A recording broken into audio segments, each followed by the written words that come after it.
Today's topic is, should you do field sobriety test here in California? If you've recently been arrested for a DUI, if you have a loved one going through the process, or if you're just interested on whether or not you have to submit to these field sobriety tests, stick around. I think you're going to love this video.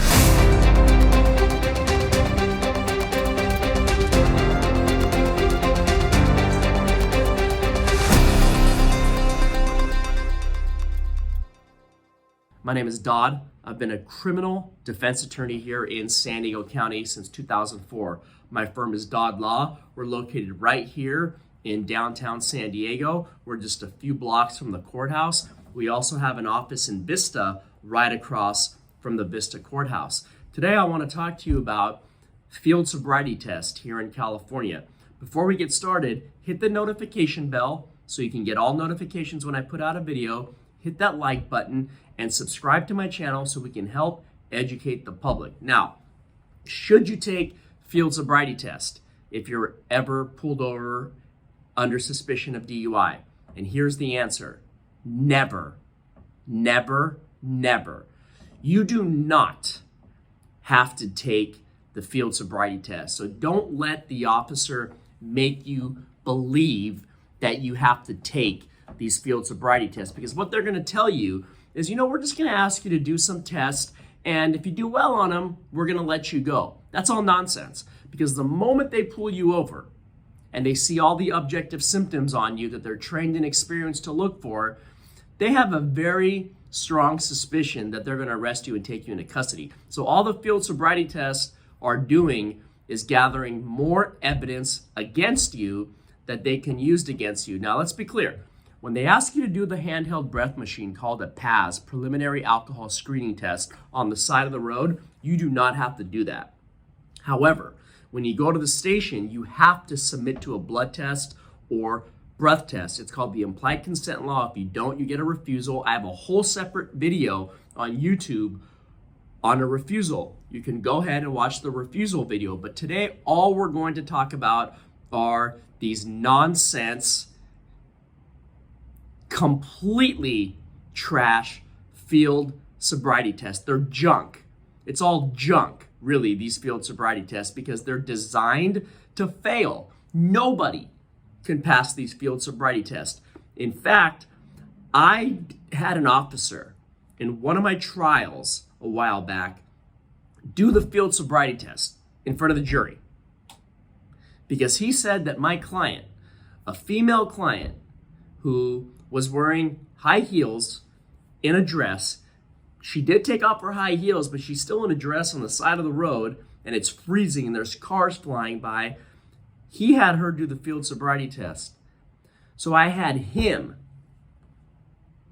get off of the witness stand, and in front of that jury, I had him do the walk and turn test. And he failed, in my opinion. And that's important, because the field sobriety test isn't graded. It's a subjective test. It's not a grading system. So in my subjective opinion, he failed. A few times he took his feet off of that imaginary line in a courthouse, sober. And then they expect you to do it on the side of the road. Now let's talk about the standard field sobriety test that are approved by NHTSA, the National Highway Transportation Safety Administration. We have number 1, the horizontal gaze nystagmus test. We have number 2, the one-leg stand, and number 3, the walk and turn test. All they're trying to do is gather evidence to then show that you're under the influence. Because really all that matters in a DUI case is your blood alcohol level, right? So why does it matter how you performed on these field sobriety tests? Shouldn't it only be about your blood alcohol level? So ask yourself, why do they care how you walk in a straight line at 2 a.m. in the freezing cold on the side of the road? Because they're not there to help you. They're not there to help you. They are there to gather evidence of your guilt. So the horizontal gaze nystagmus test is the first test that they do to you, and that's when they hold the pen up and they make you look at it. And what they're doing is they are moving the pen and they're looking to see if you have nystagmus at your extremes. And that basically means involuntary jerking of the eyes. Now, what does that mean? Involuntary jerking of the eyes. The police don't even know what that means. They have no clue what that means. They've never been to optometry school. They've never been to ophthalmology school. They have no formal training in the eye, but the moment they believe they see some sort of jerking of the eye, then they come to court and they say, well, there was involuntary jerking of the eye. But what does that mean? All that means is that it's the presence of alcohol. That's all involuntary jerking of the eyes mean, is that alcohol was present. It doesn't mean you were under the influence. It just means alcohol was present. So these police officers who have no formal training at all in the study of the human eye then come into court and say, well, we saw nystagmus at the extremes. That's junk. It means nothing. And then they have you do the one leg stand. And what they're doing is they're reading you the instructions first, and they're trying to see if you understand the instructions. Because if you don't understand the instructions, they're going to come in to court and say, well, he didn't understand the instructions, therefore he was impaired because he didn't understand. Well, they're making you stand on the side of the road, and you're standing there. You have to put your feet up 6 inches. You have to put your feet down. And really what they're looking for you to do, and you have to count 1001, 1002, 1003. And they want to make sure that you're balanced and that you're not losing your balance. Again, on the side of the road, cold, with cars, screaming by you, with lights flashing in your face, with the red and blue lights of the police car flashing, with the police officer's flashlight, with the badge that he has on. They expect you just to do those perfectly because there's no test, right? There's no grading system. It's a subjective opinion of the officer. There's no scoring system. So how do you pass something when there's no scoring system? Another junk test.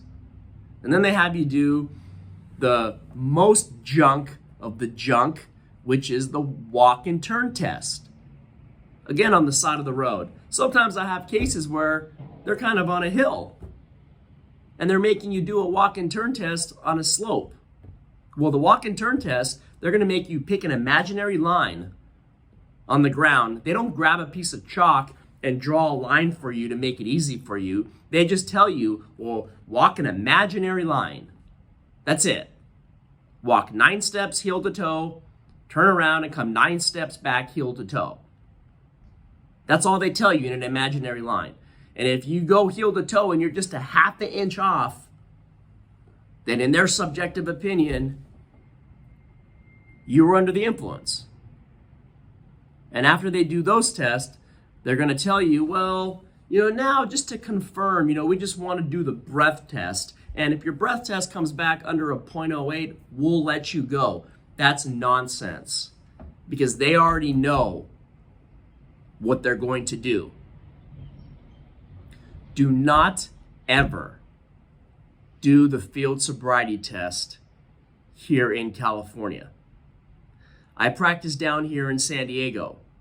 We get a lot of these cases of DUI cases to trial.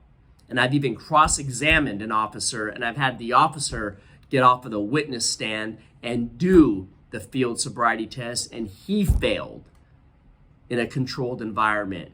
They are designed for you to fail. Don't ever do the field sobriety test. I hope you enjoyed this video. Hit that like button, subscribe to our channel. Let's help educate the public. Thank you. Have a great day.